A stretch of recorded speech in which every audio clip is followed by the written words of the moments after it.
So on this planer, we access the knives from this point right here. Now they've got a tool here that has several things. It's got some magnets on this side, which I'm going to show you what those are for, but it's got a star drive on this end. So I'm just going to back out the two screws that are holding this on. Of course, the first thing I did is make sure I had the tool unplugged. Can't say that enough times. Okay, there's one screw.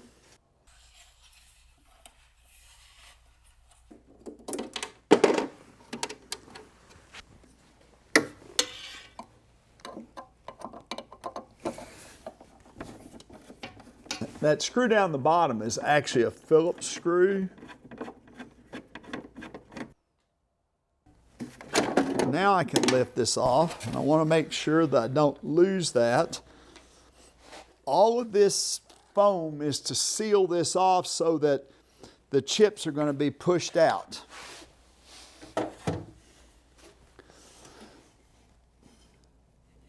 So first of all, you want to be super careful because these are really, really sharp. So there's a series of 8 set screws that hold this in place. And the star drive is going to let us just back all those off. You really want to kind of stay focused as you're taking these in and off, because if you get in too big a hurry, you can end up cross-threading one, and then that's a whole new problem. And hopefully you can tell they're in there snug, but they're not like put in there with an impact where they're just super, super tight. So this is part of where the magnets on this come in handy. So that is the holder. If you can look, it's a little bit bent down further on that, and that's what pushes the knives down. Now, I can take this knife and slide it. It's not much more than a 1/16 from side to side, but what that would let you do is if we ran something through, or say we didn't see a staple or something, or a little piece of grit, and we got a nick in the knives, if we take only one knife and slide it over, now that nick doesn't line up anymore, and so it'll cut the part of the knife that didn't have the nick, will cut where the other knives are missing, and you won't have to change it out. You know, you do pick the knife up. Hopefully you can see it's got 2 sides to it. What we'll do sometimes is take like a magic marker and, you know, say, sometimes we even write when the blades are new, but you'd want to mark which side was the sharp side, which side's already been dull, because you might not believe this, but sometimes with the naked eye, it's a little bit hard to see, you know, just a little bit of a nick or something that makes it dull. But, so I would just put this back in there. I'm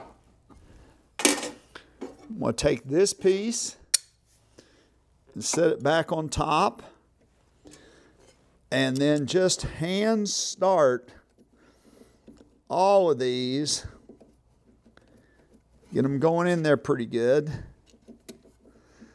And, you know, by getting them hand started, that's going to assure you that you're not getting any of them cross-threaded.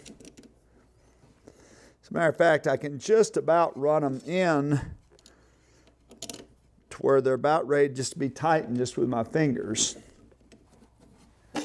So then what you want to do, I usually start in the middle, and I just snug it up.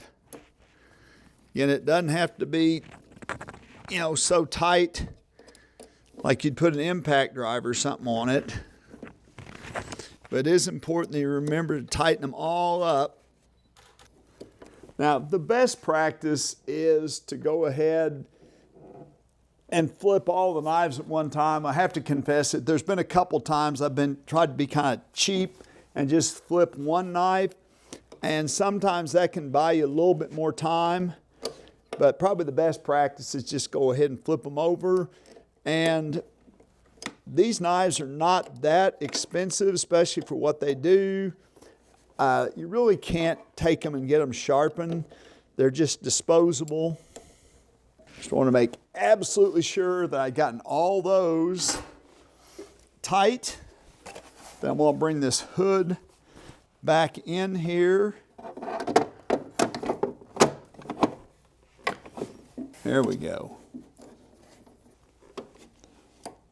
And the last thing I need to do is take this one tiny screw and put it at the bottom.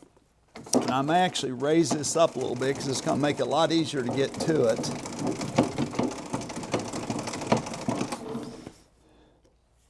And again, it's Phillips.